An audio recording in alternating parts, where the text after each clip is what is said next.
power through a bloody reign of terror, Capone eliminated all rivals. Dean O'Banion.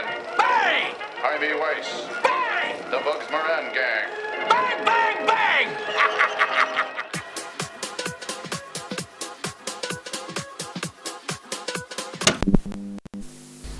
Em tempos a televisão era considerada a versão pobre do cinema, mas agora há séries tão boas que há quem diga que o conteúdo televisivo está a ser muito superior ao conteúdo do cinema. You're goddamn right. Mas numa altura em que há tantas séries boas, o que é que acontece quando há uma série que é mesmo boa, muito boa mesmo, mas que mesmo assim continua aquém do que esta nova era de ouro da televisão nos tem dado? É neste nível que surgem séries como Boardwalk Empire, a atingir quase a excelência, mas nunca a chegar lá. Boardwalk Empire tinha quase tudo o que uma série gostaria de ter. Era uma história passada durante a lei seca dos Estados Unidos da América e centrava-se em Nucky Thompson, um político de Atlantic City com conexões a gangsters. Boardwalk foi criado por Terrence Winter, um argumentista que trabalhou nos Sopranos e o Lobo de Wall Street. Era transmitido na HBO, um dos poucos canais dispostos aos altos orçamentos de séries destas, e o seu episódio piloto foi realizado por Martin Scorsese.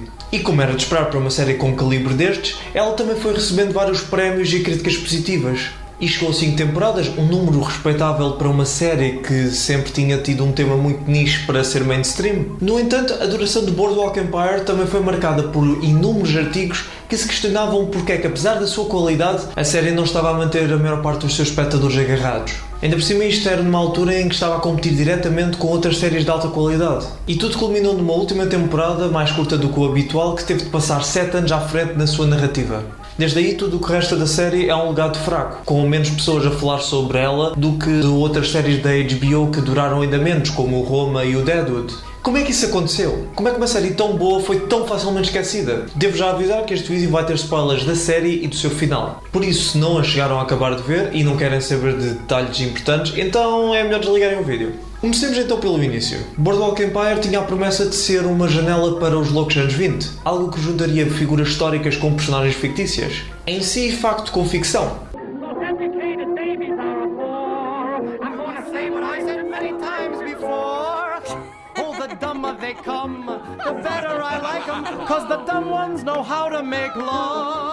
O próprio Nucky Thompson da série é muito diferente do real. É mais franzino e apesar do real ter vivido até ser idoso, este Nucky morre no final da série enquanto ainda tem 50 e tal anos. Este Nucky acaba por enfrentar as consequências dos seus atos. Uma das melhores cenas da série está até no último episódio em que Nucky observa um protótipo de televisão, vislumbrando assim um futuro que não iria experienciar. Esta cena obviamente não teria funcionado se este Nucky tivesse sobrevivido à lei seca. E uma personagem com ainda menos ligações à realidade foi a de Jimmy Darmody. Era inspirado por James H. Boyd, mas maioritariamente original à série. E no início até atuava como segundo protagonista. Esta storyline possibilitava que a narrativa se dividisse entre Nucky Thompson a controlar Atlantic City e Jimmy a ir ganhando poder com outras figuras históricas como o Al Capone. Hey, nice talking to you, huh? You too, Jimmy Darmody, Al Capone. All right.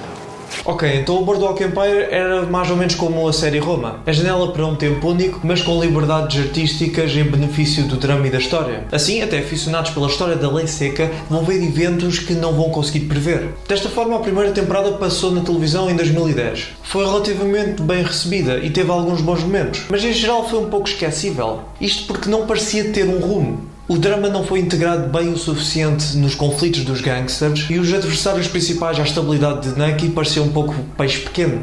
Mas a temporada foi acima de tudo importante para estabelecer as personagens e a época. Foi na segunda temporada que a série mostrou todo o potencial que tinha. Fez Nucky e Jimmy, as duas personagens que pareciam até à data ser as principais, entrar em conflito pelo poder. Mas a série tomou uma abordagem inesperada em que circunstâncias da vida surgem nas piores alturas. E finalmente juntou o drama pessoal com a narrativa de gangsters de uma forma muito mais orgânica. A temporada também não fazia coisas só porque seriam fixe ou porque os fãs iriam gostar. Tinha os eventos que faziam mais sentido para as personagens e para a história. Sendo assim, esta foi a temporada que foi melhor balançada. E culminou ao cometer um grande risco: matar Jimmy Darmody. De certa forma, este teria sido o final adequado para a série. A jornada de Jimmy culminava da mesma forma de quase todas as outras histórias de gangsters, com uma tragédia. Na sua narrativa até havia uma pitada de rei Édipo. Mas havia um problema. Na história ainda estávamos em 1922 e a lei seca ainda iria durar pelo menos mais uma década. Assim chegámos à terceira temporada. Desta vez foi introduzido um vilão gangster imprevisível, Jeep Rossetti. I need him, the likes of me, Nothing's personal. What the fuck is life if it's not personal? E desde o início notou-se que ele não iria sobreviver durante muito tempo.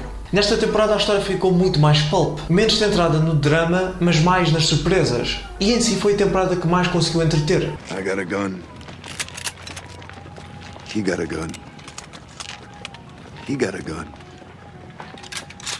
Everybody got guns.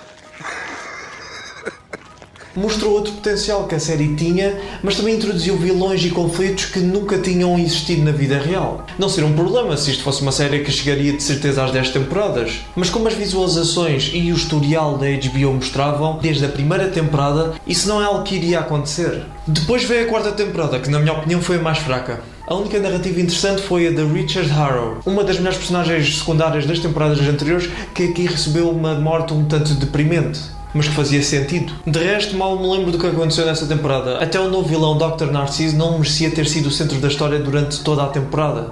E as visualizações finalmente estavam demasiado baixas para a série continuar. E mesmo assim a HBO deu-lhe uma quinta e última temporada para concluir a história.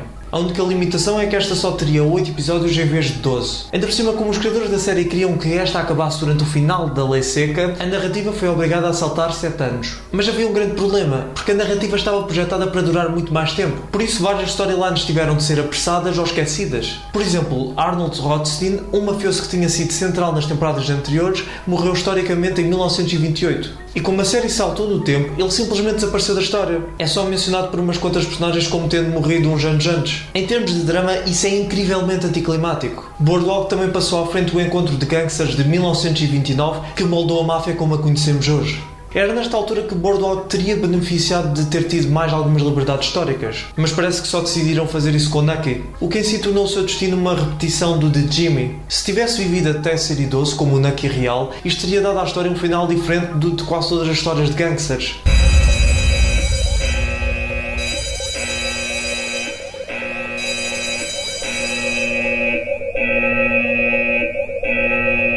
Assim, a série ficou dividida entre ser um drama ficcional e uma representação real de gangsters da época.